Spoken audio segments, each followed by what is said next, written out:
There you are. I've been looking for you. Come on in. Let's set a spell. Will you?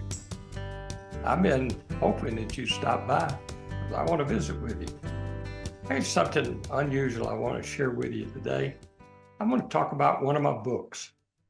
I've done 24 of them, but this one has a special place in my heart because truly it's my only novel. Actually, when I say novel, it was written as a novel, but the stories are true. Yesterday was Martin Luther King Day, and I want to share something about the era that Dr. King was active in. That was during the segregated era in the South. I wrote the book. It's entitled A Touch of Gray. Now let me share. There's the cover, A Touch of Gray. It won numerous awards, a lot of praise, and I'm thankful for that. It's still active, by the way, at Amazon.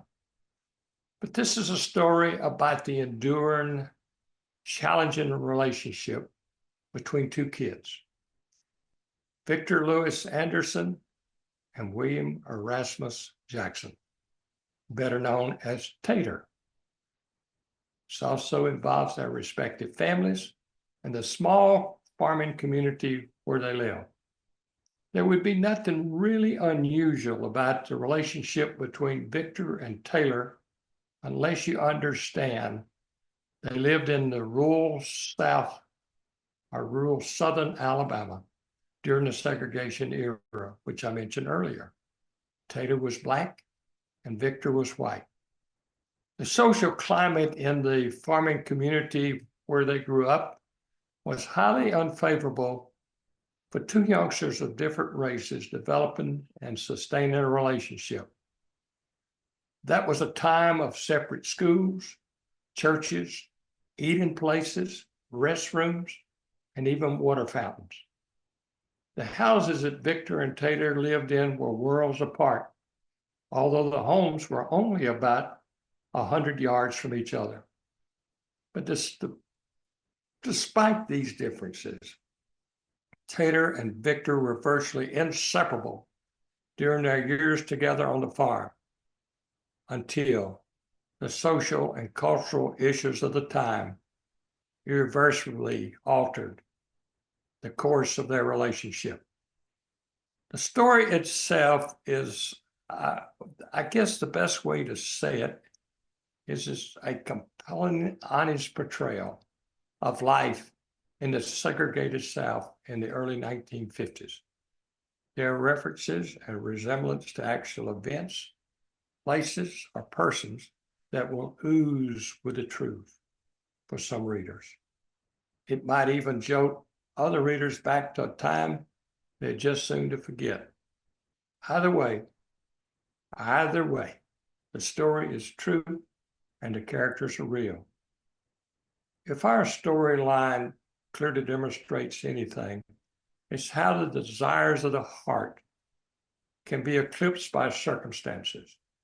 It's a story that portrays how easily people can constrict other human beings and render insufficient by attitudes, prejudices, and even traditions. This is a tale that stretches from the humorous to the tragic, from the tender to the frightful, from the exciting to the dangerous. It's a story that is filled with a full range of human emotions. But again, it's more than that. It's equally important to grasp what the storyline is not about. It's not a story about race, yet the issue of race is inescapable. It's not a tale about being Black or white, although the differences are evident throughout the book. It's a story about reaching out, of looking beyond the color of one's skin to find the real person within. It's a story about a small group of people who understood the importance of painting life with a touch of gray, the coming together of black and white. That's the nature of the book. But what I want to share with you is apart from the last chapter in the book. Some 40 years after these two youngsters had parted ways, but they had always remained friends. And 40 years later, the then Dr. William Erasmus Jackson, better known as Tater, had come to Atlanta to speak at a conference.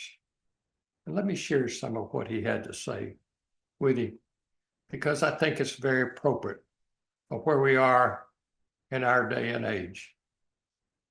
Here are Dr. Jackson's words. Someone please tell me what the color of love is. When we stand on the truths in the Holy Bible, which teaches love for all mankind, we discard prejudices, biases, injustice, wherever and whenever we encounter them. We begin to see life in living color. Our perspective moves beyond the texture of a person's skin to understand their principles and creeds, to grasp a true understanding of the person within.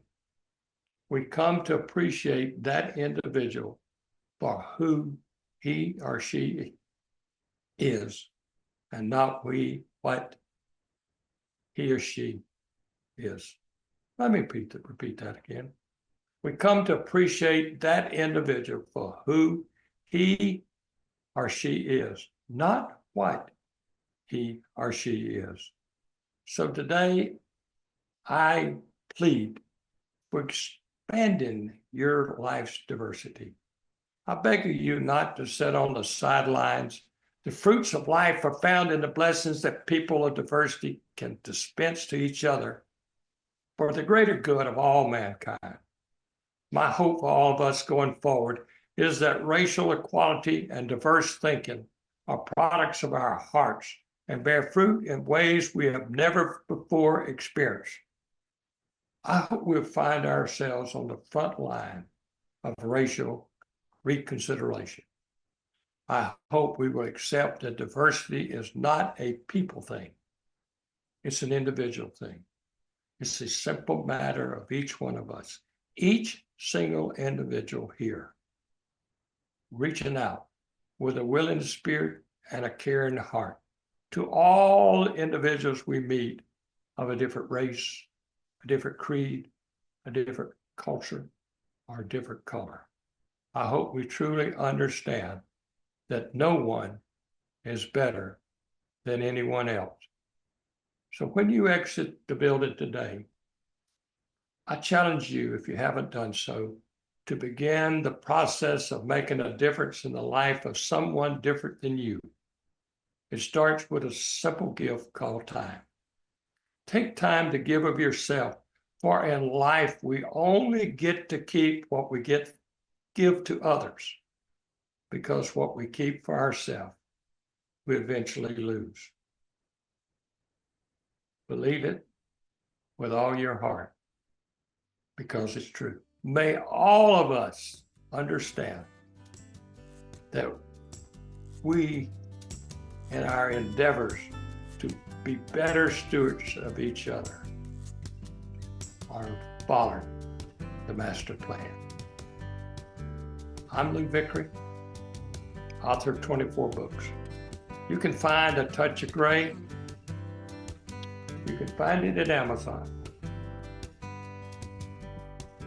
Look up my website. You can find it there too. You can read about it. It's called awiseword.life/library. I'm Lou Vickery. Until we meet again, you keep that smile on your face. You keep happiness in your heart. And keep optimism on your tongue. See you soon.